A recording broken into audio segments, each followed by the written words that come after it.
The University of Arkansas Museum Collections, we're a general museum.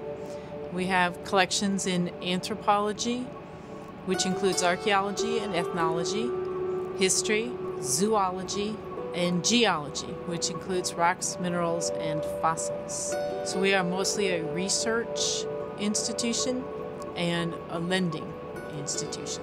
The museum was started in about 1873 as a geology cabinet. It was started by the geology professors here on campus, and they collected rock and mineral specimens from Arkansas as a teaching collection for their geology students. From there, since they were labeled a museum, people started to bring things to them. As geology professors, I don't think they actively collected archaeological artifacts, but people brought archaeological artifacts to them. There was no other place for people to donate them in the state, so they took them. They took curiosities and a little few history objects, but in the early years they were very interested in objects that related to the natural history of Arkansas. In the 1940s and the 1950s, the curator here, Sam Dellinger, was interested in expanding the collections into areas that students wouldn't normally have an opportunity to see or to experience. In the late 50s and early 60s, following the lead of the American Association of Museums that started to tell museums that you can't collect everything, you have to have a mission, you have to know what you're collecting, we started to concentrate on Arkansas archaeology and on building on the strengths that we already had. There are 2 full-time people working at the University Museum, myself and Dr. Nancy McCartney, the curator of zoology. It is my pleasure to introduce you today to a 183-million-year-old crocodile that was alive in Germany when Germany was 20 degrees farther south than it is right now, and was living in a shallow sea. This is a marine animal. It looks very similar to a crocodile that you'd see today. And what is really great about this one is that it's just in absolutely perfect condition.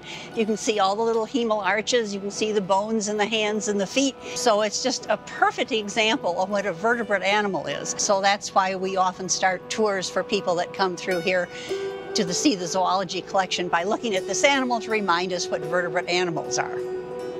Well, here we have the stars of the zoology collection, really.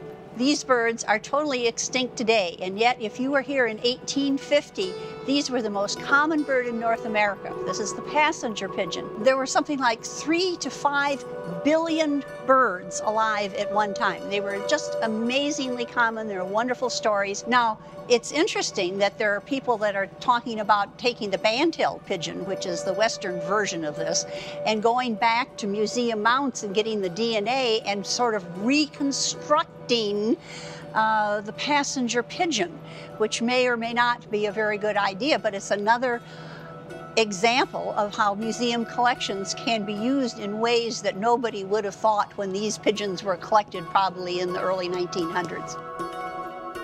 Early on, museums were, of course, often the community attic, and our museum is no exception. But today, in our collecting, given our mission statement, we try to collect things that strengthen collections that we already have, but we no longer just collect old things just because they are old. Museums, each one collects a different type of artifact or object, and if they didn't have a collecting strategy that directed that, they would wind up being what some people have called the community's attic. For example, the old State House, by mission, is directed to collect artifacts of Arkansas political history, as well as quilts by Black Arkansans, Confederate Arkansas Civil War battle flags, and Arkansas political memorabilia in general. What's going to be worth saving? That's a very difficult question. Are there items that come into the collection or potentially come into the collection that are inappropriate? Yes. That's a danger with any institution. If someone were to come to us and offer to donate a Klan robe from the heyday of the Klan in the 1920s, we would accept it. Those things are rare, and it may be a part of history that you're not so proud of. That's not our criteria. Our criteria is, does this object help tell the story? There always will be a place for museums, and people say, well, can't you just see it on the computer screen, and you know, isn't that good enough? There is just an intimacy, a feeling, an experience that one gets that it cannot be replaced by an image on a computer screen. An artifact speaks to you the way nothing else can. There is nothing to substitute looking at George Washington's tent from Valley Forge. There it is. You can look at pictures or artist renditions of George Washington at Valley Forge all you want to, but now you're looking at his tent and his bed and his camp kit. These are things the man touched. These are things that allowed him to survive the Valley Forge. There's nothing to substitute for the actual artifact. You must realize that everything in our collection is trying to return to dust.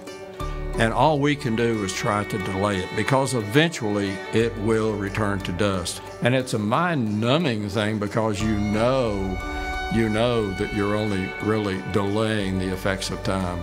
These collections belong to the people of Arkansas, and it's a great treasure for the state. I love things. I love old things, and I like that they're saved. I like that they're here and they're being saved for other people to see. It's not something that I could have in my house, although I would love to. But here I can make sure that all of these wonderful things are saved for other people.